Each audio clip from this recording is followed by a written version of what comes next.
ಕರ್ನಾಟಕ ರಾಜ್ಯದಲ್ಲಿ ಮುಖ್ಯಮಂತ್ರಿ ಅವರ ಬದಲಾವಣೆ ಅಂತಕ್ಕಂಥ ಕೂಗು ಕಾಂಗ್ರೆಸ್ ಸರ್ಕಾರ ಬಂದ ಮೊದಲನೇ ದಿನದಿಂದಲೂ ಪ್ರಾರಂಭ ಆಗಿತ್ತು. 2.5 ವರ್ಷ ಆದ ನಂತರ ಅಧಿಕಾರ ಬದಲಾವಣೆ, ಅಧಿಕಾರ ಹಸ್ತಾಂತರ ಅಂತಕ್ಕಂಥದ್ದು ಏನು ಪ್ರಾರಂಭ ಆಗಿತ್ತು, ಅದು ಆಗ್ತಿದ್ದ ಹಾಗೆ ಕಾಂಗ್ರೆಸ್ನವರು ಬಿಂಬಿಸ್ತಾ ಇದ್ದಂಥ ರೀತಿ ನೋಡಿದ್ರೆ ಆಗ್ತಿದ್ದ ಹಾಗೆ ಅನೇಕ ಅಭಿವೃದ್ಧಿಯ ಪರವಾದಂಥ ಯೋಜನೆಗಳನ್ನು ರಾಜ್ಯದಲ್ಲಿ ತರ್ತಕ್ಕಂಥ ಒಂದು ಯೋಜನೆಗಳು ಆಗ್ಬಿಟ್ಟಿದೆ. ಅದೇ ರೀತಿ ಬಹಳಷ್ಟು ಬದಲಾವಣೆಗಳು ಬಂದ್ಬಿಡುತ್ತೆ ಅಂತಕ್ಕಂಥ ಒಂದು ಬಿಂಬಿಸ್ತಕ್ಕಂಥ ಒಂದು ವಿಚಾರ ನಡೀತಾನೆ ಬಂತು. ಆದರೆ ಮಾನ್ಯ ಡಿ.ಕೆ. ಶಿವಕುಮಾರ್ ಅವರು ಮುಖ್ಯಮಂತ್ರಿಯ ಕುರ್ಚಿ ಅಲಂಕರಿಸಿದ ನಂತರ ನಾಳಿದ್ದಕ್ಕೆ ಏನು 2 ತಿಂಗಳು ಮುಗೀತದೆ, 60 ದಿನ ಆಗತ್ತೆ. ಇಲ್ಲಿ ಯಾವುದೇ ಒಂದು ವಿಚಾರದಲ್ಲಿ ಯಾವುದೇ ಒಂದು ಪ್ರಗತಿ ಆಗದೇ ಇರತಕ್ಕಂಥದ್ದು ಎಲ್ಲರಿಗೂ ರಾಜ್ಯದ ಜನತೆಗೆ ಸ್ಪಷ್ಟವಾಗಿ ಕಾಣ್ತಾ ಇದೆ. ಮೊದಲನೇದು, ಅವರ ಕ್ಯಾಬಿನೆಟ್ ಸಹ ಸಂಪೂರ್ಣಗೊಳಿಸದೇ ಇರತಕ್ಕಂಥದ್ದು.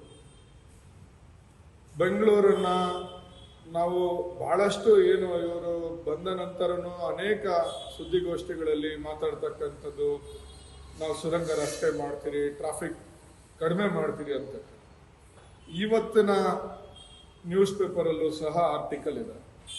ಏನು ನಮ್ಮ ಬೆಂಗಳೂರಿನ ಪೂರ್ವ ದಿಕ್ಕಿನಲ್ಲಿರ್ತಕ್ಕಂಥ IT ಕ್ಯಾಪಿಟಲ್ ಅಂತ ಇರ್ತಕ್ಕಂಥ ಬೆಂಗಳೂರಿನಲ್ಲಿ 6,42,000ಕ್ಕೂ ಮೇಲ್ಪಟ್ಟು ಜನ ರಿಂಗ್ ರೋಡ್ನಲ್ಲಿ KR ಪುರಮಿಂದ ಕಡೆ ಸರ್ಜಾಪುರ್ ರೋಡ್ ಕಡೆಗೆ ದಿನನಿತ್ಯ ಪ್ರವಾಸ ಮಾಡ್ತಾರೆ. ಆ ಭಾಗಗಳಲ್ಲಿ ಇರ್ತಕ್ಕಂಥ IT ಕಂಪನಿಗಳಲ್ಲಿ ಅಷ್ಟು ಎಂಪ್ಲಾಯೀಸ್ ಇದ್ದಾರೆ. ಆದರೆ ದಿನನಿತ್ಯ ನಾನು ಸಹ ಬೆಂಗಳೂರು ಪೂರ್ವದಲ್ಲಿ ವಾಸ ಇರತಕ್ಕಂಥವನು, ಈಗ ನಮ್ಮ ಕಾರ್ಯಾಲಯದಲ್ಲಿ ನಾವು ಚರ್ಚೆ ಮಾಡ್ತಾ ಇದ್ರಿ, ಎಷ್ಟು ಸಮಸ್ಯೆ ಆಗ್ತದೆ ಒಂದು ಸಾಮಾನ್ಯ ವ್ಯಕ್ತಿಗೆ ಬೆಂಗಳೂರು ಅಥವಾ ಮಲ್ಲೇಶ್ವರದಲ್ಲಿ ಬರಬೇಕು ಕಾರ್ಯಾಲಯಕ್ಕೆ, ಅಥವಾ ಬೆಂಗಳೂರಿನಲ್ಲಿ ಓಡಾಡಬೇಕು ಅಂತಕ್ಕಂಥ ಸಮಸ್ಯೆ. ಯಾವುದೇ ರೀತಿಯಾದಂಥ ಪ್ರಗತಿ ರಾಜ್ಯದಲ್ಲಿ ಕಂಡೇ ಇಲ್ಲ. ಕಾವೇರಿ ನೀರಿನ ವಿಚಾರವಾಗಿ ತಗೊಂಡಾಗ, ಕಾವೇರಿ ನೀರು ಇವತ್ತು ನೀರು ನಮಗೆ ಇಲ್ಲ, ಮಳೆ ಇಲ್ವೇ ಇಲ್ಲ, ಅಂಥ ಪರಿಸ್ಥಿತಿಯಲ್ಲಿ ಒಂದಷ್ಟು ತಮಿಳುನಾಡು ಬಿಟ್ಟಿರ್ತಕ್ಕಂಥದ್ದಾಗಲಿ. ಹಾಗೆ ಇದನ್ನೆಲ್ಲವನ್ನೂ ಬಿಟ್ಟು ಎಂಥ ಯೋಜನೆಗಳಿಗೆ ಕೈ ಹಾಕ್ತಿದ್ದಾರೆ ಮುಖ್ಯಮಂತ್ರಿ ಅವರು ಅಂದರೆ, ಖಾಲಿ ಸೈಟ್ ಇದ್ರೆ ನೀವು 5 ವರ್ಷದ ಒಳಗಡೆ ಮನೆ ಕಟ್ಟಿಲ್ಲ ಅಂದರೆ ಸೈಟನ್ನು ನಾವು ಮುತ್ತಿಗೆ ಹಾಕ್ಕೊಳ್ತೀರಿ, ಸೈಟ್ ಸರ್ಕಾರಕ್ಕೆ ತಗೊಳ್ತೀರಿ ಅಂತಕ್ಕಂಥ ವಿಚಾರಗಳು. ಅಂದರೆ ಡೈವರ್ಟ್ ಮಾಡೋದಕ್ಕೆ ಸಾಮಾನ್ಯ ಜನರ ಮನಸ್ಥಿತಿನಲ್ಲಿ ಏನು ಅಭಿವೃದ್ಧಿ ಆಗ್ತಿಲ್ಲ ಅನ್ನೋ ಅಂಶವನ್ನ ಜನರಲ್ಲಿ ಬರಬಾರ್ದು, ಅದನ್ನು ಡೈವರ್ಟ್ ಮಾಡ್ಲಿಕ್ಕೆ ಏನು ಬೇಕೋ ಮಾಡ್ತಿದ್ದಾರೆ ವಿನಃ ರಾಜ್ಯದ ಜನತೆಗೆ ಅಥವಾ ಬೆಂಗಳೂರಿನ ಜನತೆಗೆ ಒಂದೇ ಒಂದು ಅಭಿವೃದ್ಧಿಯ ಯೋಜನೆಯನ್ನು 60 ದಿನ ಮುಗಿದ ನಂತರವೂ ಹಾಕ್ತಿಲ್ಲ.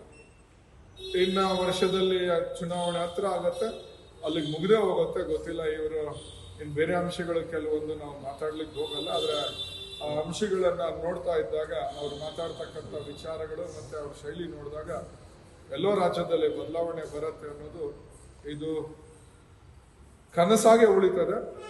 ಆ ಕನಸು ನನಸಾಗಬೇಕಾದ್ರೆ ಮುಂದಿನ ದಿನಗಳಲ್ಲಿ ನಮ್ಮ ಭಾಜಪ ಸರ್ಕಾರ ಬಂದಾಗಲೇ ಇದಾಗೋದು ಅಂತಕ್ಕಂಥ ವಿಚಾರ. ಸರ್ವಪಕ್ಷ ಸಭೆ ಕರೆಯೋದಕ್ಕೆ ಮೊದಲೇ ಎಲ್ಲ ಏನ್ ಬೇಕೋ ಮಾಡ್ಬಿಟ್ಟು ಸರ್ವಪಕ್ಷ ಸಭೆ ಅಂತಕ್ಕಂಥದ್ದು ಒಂದು ಗೊತ್ತಿಲ್ಲ. ಇದು ಹಿಂದೆ ಇದೇ ರೀತಿ ಒಂದ್ಸರಿ ಕಾಂಗ್ರೆಸ್ ಸರ್ಕಾರ ಇದ್ದಾಗ ಮಳೆ ಅಂತಕ್ಕಂಥದ್ದು ಇಲ್ಲದೆ ಬರಗಾಲ ಬರ್ತಕ್ಕಂಥ ಪರಿಸ್ಥಿತಿ ಆಗಿತ್ತು. ಈಗಲೂ ಅದೇ ರೀತಿ ಆಗುವ ಪರಿಸ್ಥಿತಿಗೆ ವಾತಾವರಣ ನಿರ್ಮಾಣ ಆಗ್ತಾ ಇದೆ. ಯಾವ ಸರ್ವಪಕ್ಷ ಸಭೆ, ಇನ್ನೊಂದು ಸಭೆ ಎಲ್ಲನೂ ಮಾಡ್ತಕ್ಕಂಥದ್ದು ಬರೀ ಐವಾಶ್ಗೋಸ್ಕರ ಮಾಡ್ತಿದ್ದಾರೆ ವಿನಃ ಯಾವುದೇ ಒಂದು ಕಾರ್ಯ ರೂಪಕ್ಕೆ ಯಾವುದೂ ಒಂದು ಯೋಜನೆಗಳು ಬರೋದು.